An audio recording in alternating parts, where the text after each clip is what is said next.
Trinamool Congress party ఇప్పటికే పుట్టెడు కష్టాల్లో కనబడుతోంది. మమతా బెనర్జీ పీకల్లోతు కష్టాల్లో మునిగిపోయి ఉంది. ఇంటా బయట వ్యతిరేకత, ఆమె లీడర్షిప్ని క్వశ్చన్ చేస్తున్నారు. ఆమెకి మరొక కొత్త కష్టం కూడా వచ్చి పడింది.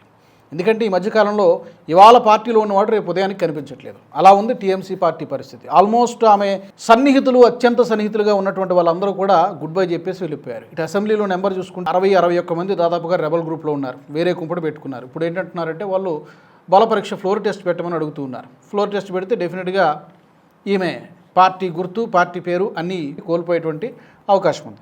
ఇప్పుడు తాజాగా వచ్చినటువంటి కష్టం ఏంటంటే ఆ పార్టీ టీఎంసీ మాజీ కోశాధికారి అంటే ట్రెజరర్ హెచ్డిఎఫ్సి బ్యాంక్కి ఒక లేఖ రాశాడు. హెచ్డిఎఫ్సి బ్యాంక్లో TMC party account, party official account ఉంది.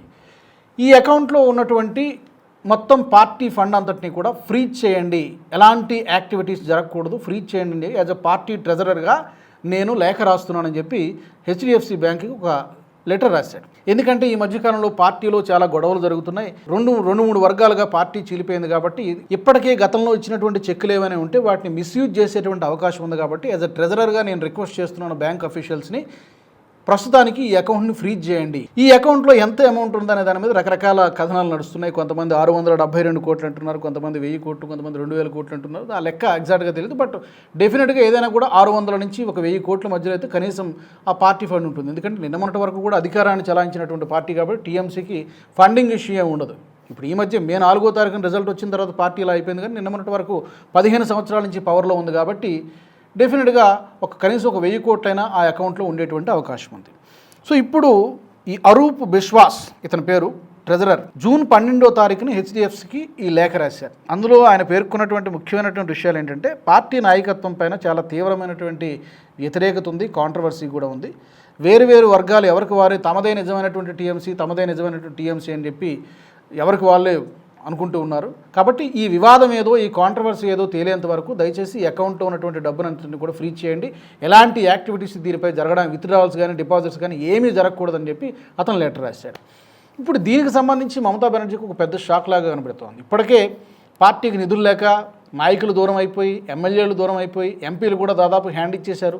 ఉన్న 28 మంది ఎంపీలలో 20 మంది మొన్ననే ఒక 3-4 రోజుల కిందట మేము ఎన్డీఏకి మద్దతు తెలుపుతున్నామని చెప్పి ఒక చిన్న పార్టీలో మెర్జ్ అయిపోయారు. ఊరు పేరు లేని, పెద్దగా ప్రాచుర్యం లేనటువంటి పార్టీలో ఈ రెబల్ గ్రూప్ అంతా కూడా మెర్జ్ అయిపోయారు. సో వాళ్ళు ఇప్పుడు ఎన్డీఏ తరపున ఉంటేగానే లెక్క. సో ఉన్న 8 మంది ఎంపీలు మిగిలారు, ఒక 20 మందో 19 మందో ఎమ్మెల్యేలు మిగిలారు. రాజ్యసభలో కూడా 13 మంది ఎంపీలు ఉంటే ఈ 13 మందిలో ఇప్పటికే 3-4 రాజీనామా చేసిపోయారు. ఇక రేపమాప మరొక 4 రోజుల్లో ఈ ఉన్న వాళ్ళైనా ఆమె వర్గంలో ఉంటారా, లేకపోతే వాళ్ళు కూడా గుడ్ బై చెప్పేసి వెళ్ళిపోతారో తెలియదు. సో ఇంత పుట్టుడు కష్టాల్లో ఉన్నటువంటి మమతా బెనర్జీకి ఇప్పుడు పెద్ద కష్టం ఏంటంటే డబ్బులు కూడా, అంటే పార్టీ ఆర్థిక కార్యకలాపాలు ఇవన్నీ ఉంటాయి కాబట్టి వీటిని మేనేజ్ చేయాలంటే పార్టీ ఫండ్ కంపల్సరీగా ఉండాల్సిందే. ఇప్పుడు ఆ అకౌంట్ కనుక హెచ్డిఎఫ్సి బ్యాంక్ ఫ్రీజ్ చేస్తే టీఎంసీ పార్టీ పరిస్థితి ఏంటి, వాళ్ళ పార్టీ ఎక్స్పెన్సెస్ కానీ వీటికి సంబంధించి ఏం జరుగుతుంది అనేది ఇప్పుడు బ్యాంక్ చేతిలో నిర్ణయం ఉంది. బ్యాంక్ ఏం చెప్తుందో చూడాలి. దీంతోపాటు మరొక కొత్త తలనొప్పి ఏంటంటే ఈ ఉన్నటువంటి ఫైర్ బ్రాండ్ లీడర్స్ ఇద్దరు కూడా గంటకో మాట పూటకో మాట మాట్లాడుతున్నారు. ఒకరేమో ఒక ఎంపీ మహువా మొయిత్రా, ఆమె ఒక్కోసారి మమతా బెనర్జీకి అనుకూలంగా మాట్లాడతారు, ఒక్కోసారి సువేందు అధికారి మంచివాడన్నట్టుగా సువేందు అధికారి పార్టీ నుంచి వెళ్ళిపోయినప్పుడు నాకు చెప్పాడు, సువేందు అధికారి ఈ పార్టీలో నేను ఇంక ఎదగలేనని చెప్పి అతను వెళ్ళిపోయినటువంటి విధానం నాకు బాగా నచ్చిందంటే ఆమె కూడా వెళ్ళిపోతుందా, అలాంటి ఇండికేషన్ ఇస్తుందా మహువా మొయిత్రా అనేది అర్థం కావట్లేదు. యూసఫ్ పఠాన్ లాంటి వాడు, ఇలాంటి చాలామంది గంపగుత్తగా గుడ్ బై చెప్పేసి వెళ్ళిపోయారు. ఇంకొక ఎంపీ సయానీ ఘోష్ కూడా ఆమె చేతిలో పార్టీ గుట్లు, పార్టీ సీక్రెట్స్, మమతా బెనర్జీకి చెందినటువంటి చాలా సీక్రెట్, పర్టికులర్గా ఫినాన్షియల్ ట్రాన్సాక్షన్స్ సంబంధించి చాలా సీక్రెట్ అన్నీ కూడా ఆమె దగ్గర ఉన్నాయి. పర్టికులర్గా అభిషేక్ బెనర్జీకి ఆమెకి ఏదో ఒక జాయింట్ అకౌంట్ ఉన్నది. ఈ లావాదేవీలు ఐపాక్కి సంబంధించినటువంటి మనీ లాండరింగ్ వ్యవహారాలు కానివ్వండి, అలాగే ఇలాంటి చాలా సీక్రెట్స్, పార్టీ వ్యవహారాలకు సంబంధించినటువంటి ఆర్థిక లావాదేవీలకు సంబంధించినటువంటి సయానీ ఘోష్ దగ్గర ఆమె ఒక రెబల్ క్యాండిడేట్. ఆమె ఏం మాట్లాడినా సెన్సేషన్గానే ఉంటుంది.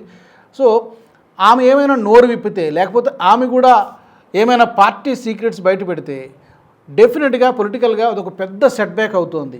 ఇప్పుడు కేవలం చివరికి బహుశా మిగిలేది పార్టీలో ఆమె మేనలుడు అభిషేక్ బెనర్జీ అండ్ మమతా బెనర్జీ మాత్రమే మిగులుతారేమో చూడాలి. అభిషేక్ బెనర్జీ చుట్టూ కూడా ఉచ్చు బిగుస్తోంది. అతను కూడా బహుశా కొద్ది రోజుల్లో అరెస్ట్ చేసినా కూడా ఆశ్చర్యపోవాల్సినటువంటి అవసరం లేదు. చాలా కేసులు అతని చుట్టూ కూడా ముసురుకుంటూ ఉన్నాయి. ఈవెన్ మమతా బెనర్జీపై కూడా చాలా కేసులు ఉన్నాయి. మరి అరెస్ట్ చేస్తారా లేకపోతే ఏంటి అనేది మనం రాబోయే రోజుల్లో చూడాల్సి ఉంటుంది. ఈ వీడియో మీకు నచ్చినట్టయితే లైక్ చేయండి, 10 మందికి షేర్ చేయండి. అలాగే కామెంట్ల రూపంలో మీ అభిప్రాయాలను మాతో పంచుకోండి. Nationalist hub group of channels ను సబ్స్క్రైబ్ చేసుకుని తెలుగునాట జాతీయవాద జర్నలిజాన్ని ప్రోత్సహించండి. ఈ వీడియో కింద ఉన్న బెల్ ఐకాన్ పై క్లిక్ చేయడం మర్చిపోవద్దు.